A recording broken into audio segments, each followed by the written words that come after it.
the Signal Oil program, The Whistler.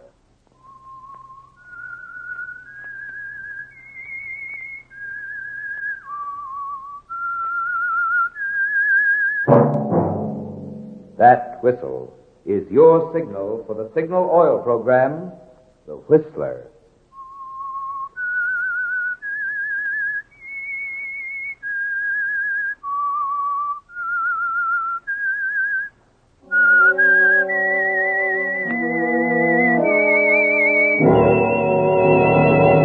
I am the Whistler, and I know many things, for I walk by night. I know many strange tales hidden in the hearts of men and women who have stepped into the shadow. Yes, I know the nameless terrors of which they dare not speak. Yes, friends, it's time for the Signal Oil program, The Whistler. Rated by independent research, the most popular West Coast program in radio history. In gasoline, you know, it takes extra quality to go farther. And Signal is the famous Go Farther gasoline. So look for the Signal circle sign in yellow and black that identifies Signal service stations from Canada to Mexico. And now the Whistler's strange story, Maid of Honor.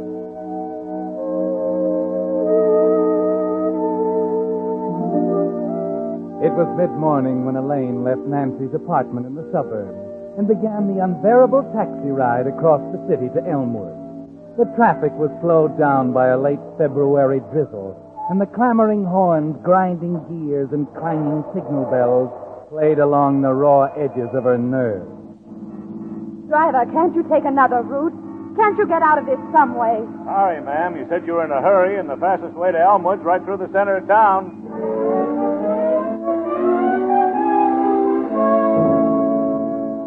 She leaned back against the seat heavily, trying to relax so she could go over the whole scheme once more in her mind. The message, the phone call to Nancy, each incident had to fall into place like a scene from one of the thousands of radio scripts she'd read before the microphone. For Elaine Brand was a radio actress, and a great one. And she knew that each reaction, every word she said from now on, had to be convincing. Because above all, no one must ever guess the truth. No one must ever know that Nancy Whitney was already dead when Elaine left Nancy's apartment that morning.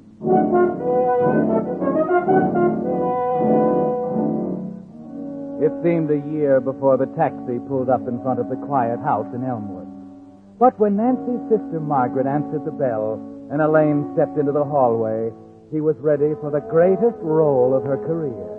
And she was almost relieved when Margaret began it just as she had expected. Please, don't take off your coat, Elaine. I just can't talk today. Margaret, you've got to be reasonable about this. I came all the way across town. I'm sorry, Elaine. I'm not up to it today. If you don't mind, I'd rather not discuss it. You're going to discuss it. I'm not going to stand idly by and watch you ruin your sister's wedding. I told you I'm not feeling well. That convenient heart trouble of yours isn't going to get you out of it this time. Do you realize what you're doing, Margaret? Can you understand what this is doing to your sister? I understand everything. I'd rather see Nancy disappointed now than later. Disappointed? She's despondent. If you refuse to stand up with her tomorrow, I don't know what she'll do. She loves you, Margaret. You've been almost like a mother to her. Oh, why go through all that again? I disapprove of Bill Pendle. I don't want any part of that wedding. And that's all there is to it. That has nothing to do with it. It doesn't matter whether or not you disapprove of Bill. Nancy loves him. That's all that matters. They're going to be married tomorrow. And you're going to be a maid of honor if I have to drag you there. I should think you'd have the common decency. Oh, please, Elaine. I don't want to hear any more. And don't tell me I don't love my sister. She means more to me than anything in the world. I hope you could convince Nancy of that. What do you mean? She's got to be here in a few minutes. I told her to come. Oh, why did you do that? Do I have to be tortured with it? Oh, stop being sorry for yourself. You're talking to a professional, darling. I know an act when I see one. There's Nancy now. Answer the door. I don't want to see her. Tell her I won't tell her anything. You just said you love her. Now you can prove it, Margaret. Go ahead. Answer the door. Oh. I have a message here from Miss Elaine Brand. Elaine? Is she here? Yes. Thank you. I'll give it to her. All right. Elaine. Yes? Wasn't Nancy. It was a message for you. A message? How did anyone know that Here. From Nancy. Nancy? Why, is she... Good Lord. What is it? Dearest Elaine, I'm addressing this to you because I'm sure now you're the only friend I have left. I see now that marriage, like everything else I've ever wanted, would be wrong. And I've decided there's only one answer. No. Oh, no. It's a selfish way, I know, but I hope you'll try to understand and explain to Martin. No. The telephone, quick. You can't be doing this. Nancy would never do anything like this. She's doing it. Now maybe you see what I was talking about. Let me see the note. Go get your coat. We're going over there right now. Oh, Elaine. Elaine, I don't know what we can do. Hello? Nancy? It's Nancy. Thank heaven, I just got your note. Listen, darling, you're all wrong. Believe me, dear, you're making a terrible mistake. Margaret understands now. I've had a talk with her. You can't do it, Nancy. It's not fair to Bill or Margaret or any of us. You've got to promise me now. Don't make a move until we get there. We're leaving right now. Promise me that? Yes, dear. Of course. Let me talk to her. No, she hung up. Oh, Elaine, if anything should happen, we better call the police. No, it would get into the papers. She said she wouldn't do anything until we got there. Come on, Margaret. We've got to hurry.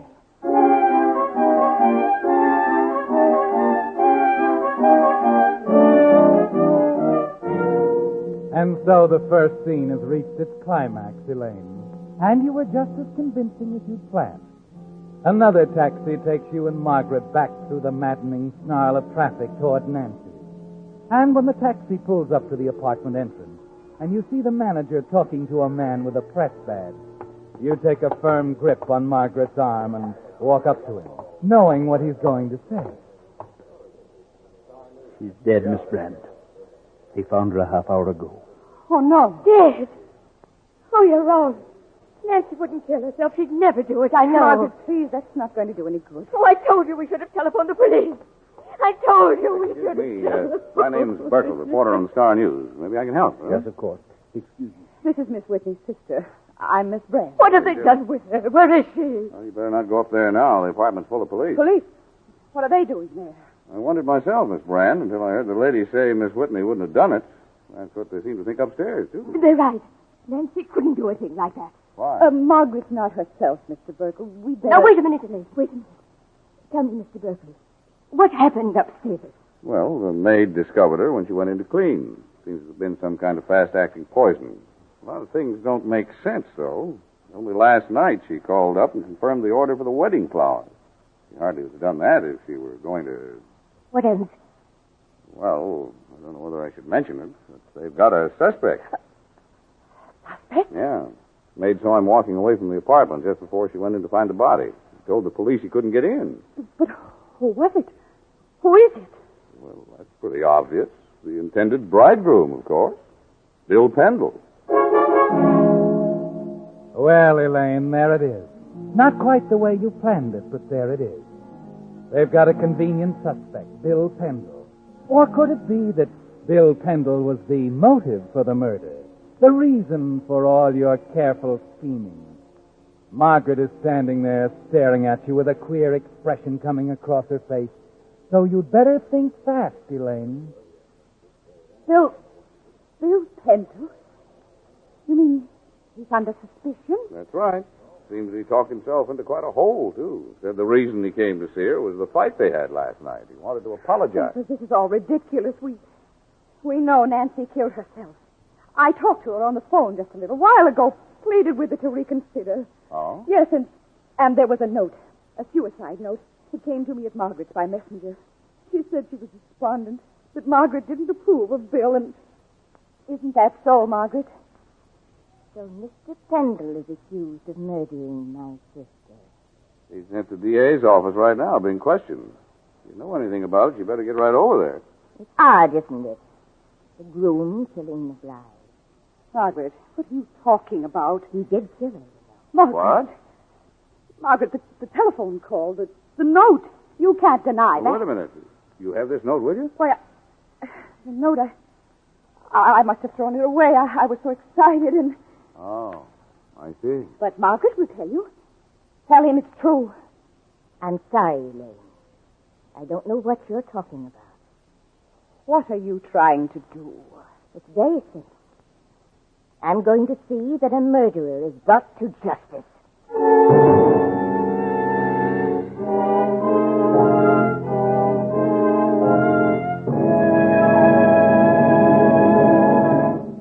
With the prologue of Maid of Honor, the Signal Oil Company brings you another strange story by The Whistler.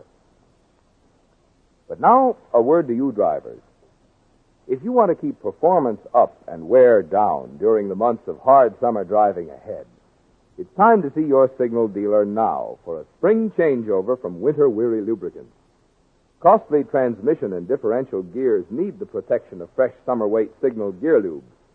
For limbering up the chassis, there's no spring tonic like a Signal double-check lube job. And, of course, your motor should be drained and refilled with fresh motor oil. Wait a minute, did I say motor oil?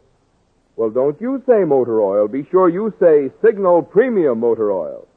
For Signal Premium is the amazing new type lubricant that far outperforms the finest straight motor oils money can buy. You see, because Signal Premium combines 5 scientific new compounds with 100% pure paraffin base, it does more than just lubricate. In fact, tests prove Signal Premium actually keeps motors 6 times cleaner and reduces cylinder wear 1/3. Your guarantee of a sweeter running motor. But remember this, only Signal service stations have this amazing new Signal Premium Motor Oil. A mighty good reason, I'd say, why there's just one place to take your car for this spring's changeover. Your neighborhood Signal service station. And now, back to the Whistler.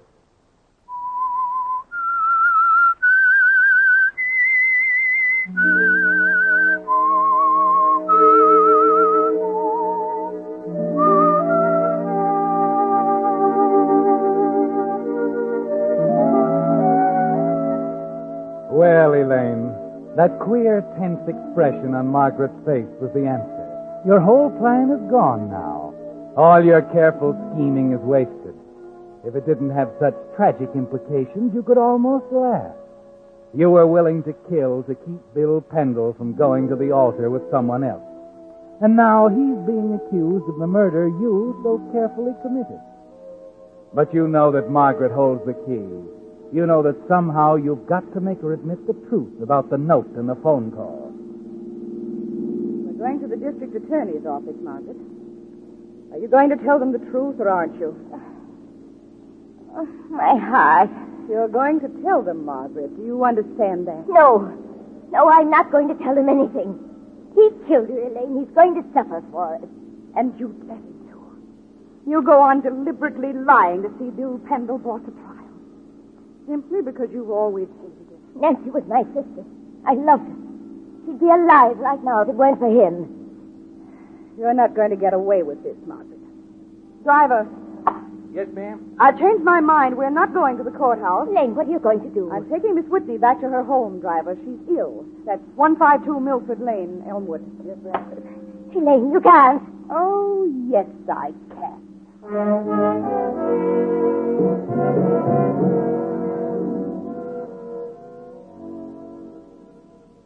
It's no use, Elaine. You can't change my mind.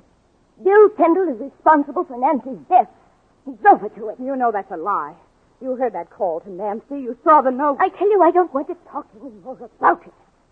All right, Margaret. Have it your way. But when we get into a courtroom, it'll be your word against mine. I'm not an actress for nothing, you know. I can be pretty convincing. I doubt that. Under the circumstances. What do you mean? The quarrel between Bill and Nancy. What's that got to do with me? Everything. It was about you. You're lying, Margaret. Sally Wright will back me up. He was there, you know. It was pretty ugly with Bill telling Nancy he wanted to walk out. But he was only going through with the wedding because he didn't want to hurt her. Margaret. Margaret, what are you saying? Bill is in love with you, Elaine. But there was nothing. Never. He hardly looked at it. That doesn't matter now. You told Nancy. That's enough. Believe me, I didn't know. Oh, you'll have to be pretty convincing to make them believe that. When it gets to the courtroom, you'll be the other woman fighting for the man you're in love with. Whom do you think they'll believe? You or me? You couldn't be low enough to use the theme. I'll do anything to see that Nancy's murderer is punished. Oh, if you don't mind, I'm going to lie down. Wait a minute, Margaret. I said I didn't want to talk about it. You're going to talk about it. Margaret, get away from that telephone. You won't leave me alone. I'm going to call I'm the not police. calling anyone. Give me that phone. Just to make sure you don't try to use it again. That ought to take care of it. You've broken the cord. Elaine, why are you doing this to me? Why? You're a sick woman, Margaret. Very sick. I'm going to stay here with you every minute and take care of you.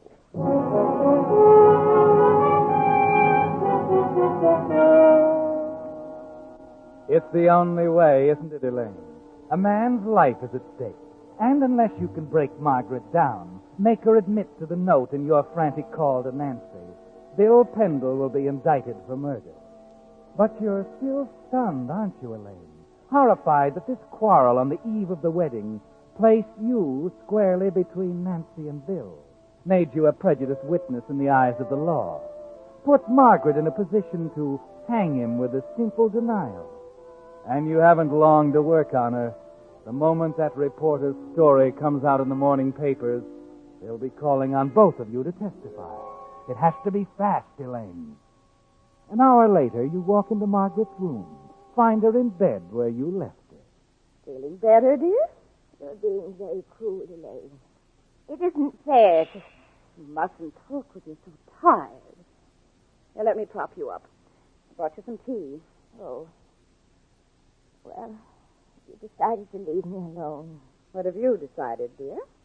About Bill? If you came in here to start on me again... No. Come on, drink your tea. Yep. Careful, it's hot. I did need that.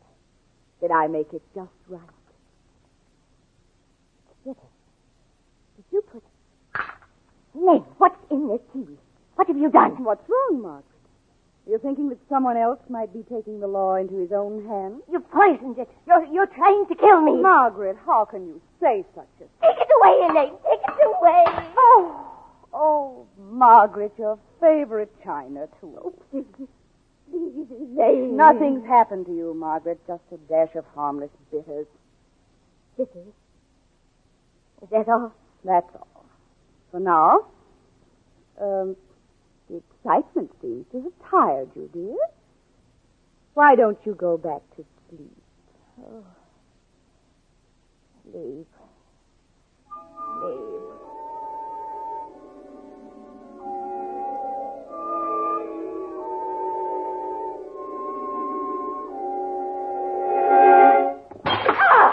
Oh, did I waken you? What is it? Oh, I'm sorry, dear. It was a vase. I knocked it off the mantel. Oh, it was a shame to interrupt your rest. I'll never get back to sleep now. Poor dear. Shall I fix you a sleeping powder? No, I don't. I don't want anything. Have you changed your mind, Mark? No, Elaine, no. I haven't changed my mind.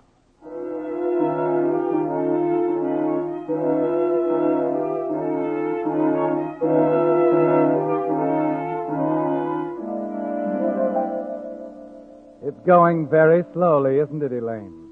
Margaret is exhausted mentally and physically, but she isn't changing her mind about anything, only becoming more determined. And half an hour after the incident with the vase, she even manages to doze off again. You wait a long time before disturbing her again, until just the right moment. Then you walk over, open the door to her room, leave it ajar, and walk back through the living room to the front door. Then... I understand, Doctor. Yes, I'll do everything you said. Oh, no, you needn't send a special nurse. I'd much rather tend to her myself. All right, Doctor. Goodbye, and thanks again for coming out. I know it's a long way. Margaret, what are you doing out of bed? Who was it, Elaine? Who were you talking to? Please now, dear, we must get you back in bed. He'd be furious. Who, Elaine? Who are you talking about? Well, I guess you won't rest until I tell you. All right. It's a doctor, Margaret. I had to send for. A doctor? Why? You were breathing so heavily, dear, I couldn't wake you. I was worn out, Elaine. You know that. Oh, but to sleep that soundly, right through the examination. The examination. Without even disturbing you, dear. Your condition is quite serious. You're lying. If it were true, you wouldn't tell me. I have to tell you, Margaret. You know there isn't much time left for you. You might stop and think. What did the doctor say? Please, Margaret, get back in bed. If something did go wrong, they might think I was careless. But I don't know what to think. Oh, Elaine, you couldn't be this cruel. If this is another one of your tricks. Whether you believe me or not, Margaret, you must get back in bed. I refuse to be responsible. Elaine, I can't stand any more of this. I can't. I'll tell the truth. Good. You'd better not change your mind, Margaret. If you do, you won't have a minute's rest. Till the other night. Long, sleepless night. No, Elaine, now, you're right. I see it now. Nancy really wouldn't have wanted you to put the blame on Bill. I know. I'll tell him, Elaine. I'll tell the men from the district attorney. They'll be coming here this morning, as soon as that reporter prints his story. You can trust me, Elaine. I promise. Thank you, Margaret. Thank heaven you've come to your senses.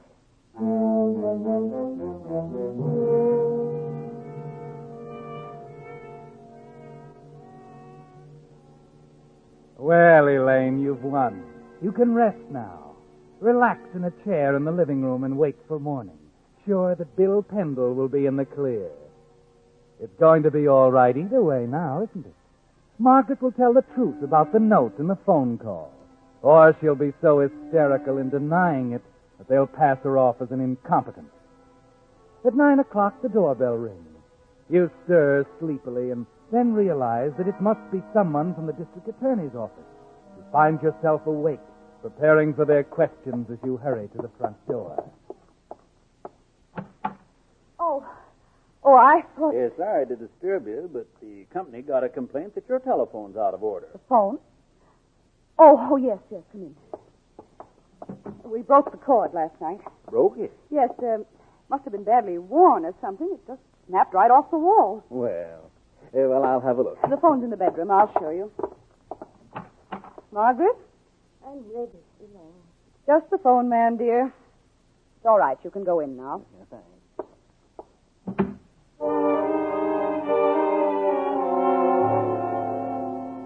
You're glad the telephone man awakened you. It gives you a little time to straighten up the living room, brush your hair, and freshen up a bit before the man from the district attorney's office arrives. Then, just as you finish putting on your lipstick, the doorbell rings again. Yes? Miss Whitney? She's inside. I'm Miss Brand. Oh, good. I wanted to talk to both of you. My name's Fraser, Miss Brand, district attorney's office. Oh, we've been expecting someone. Come right in, Mr. Fraser. Miss Whitney's been in bed since yesterday, the shock and all. Yes, I understand. Would you wait here a moment? Sure. Margaret is here. You will tell the truth, won't you? I promised you last night, Elaine. I know, I but... realize more than ever now that it's important to me to tell them everything. Ask him to come in.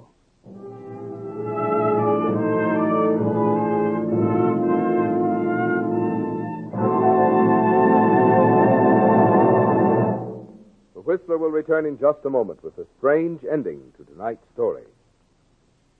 Meantime, I have something else I think will surprise you. As I mentioned last week, this spring marks the 25th anniversary of Signal Oil. So I've been digging through the records, and I came across some data that really opened my eyes. Of course, we all know that today's gasoline offers the highest octane and the finest performance in all history.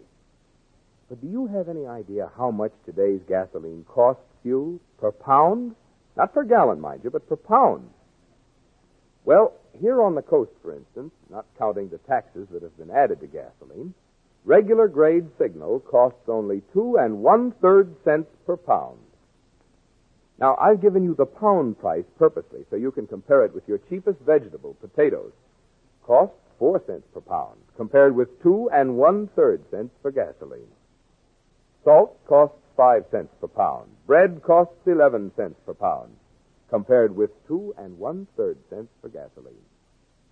That's why we say, when you fill up with Signal's famous Go Farther gasoline, you're not only getting the tops in gasoline quality, you're also getting one of today's most remarkable values. And now back to the Whistler.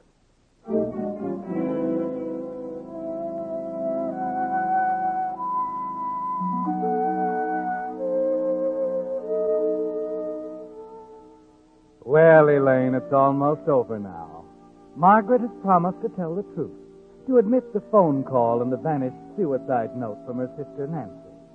Somehow you feel you can trust her. Something in the new earnestness, the penitence in her face, tells you that at last she realizes the horror of what she almost did. And now that you've won, Elaine, you know the strain has had its effect on you, too. Yes, you're weary now as you sit on the bed, watching Mr. Frazier of the district attorney's office making notes in his black book while he listens to Margaret. Just a minute, Miss Whitney. You say that a suicide note from your sister arrived here yesterday morning. That's right. I see.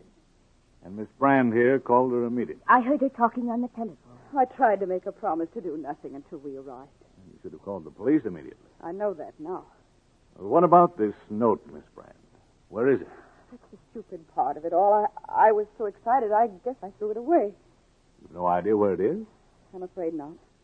Well, that was careless. On the contrary, Mr. Fraser, it was very wise. Margaret. What does that mean? Just this, Mr. Fraser. Elaine destroyed that note because it was forgery.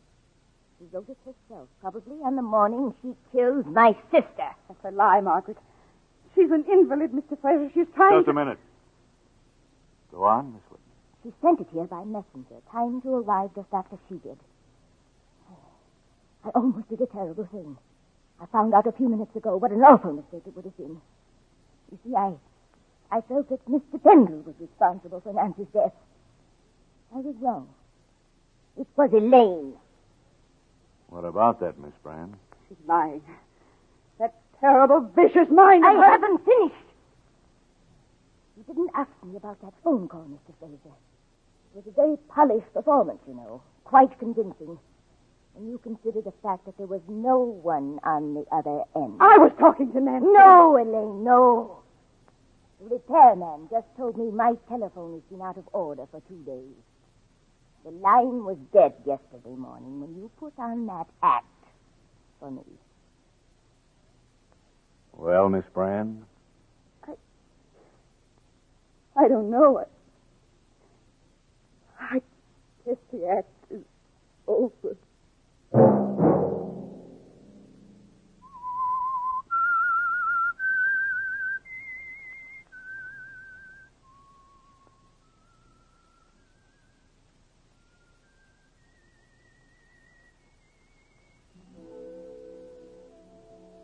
Let that whistle be your signal for the Signal Oil program, The Whistler, each Monday at 9.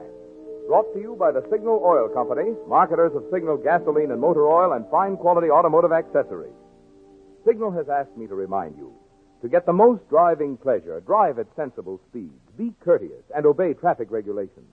It may save a life, possibly your own. Featured in tonight's story were Mary Lansing and Lurene Tuttle.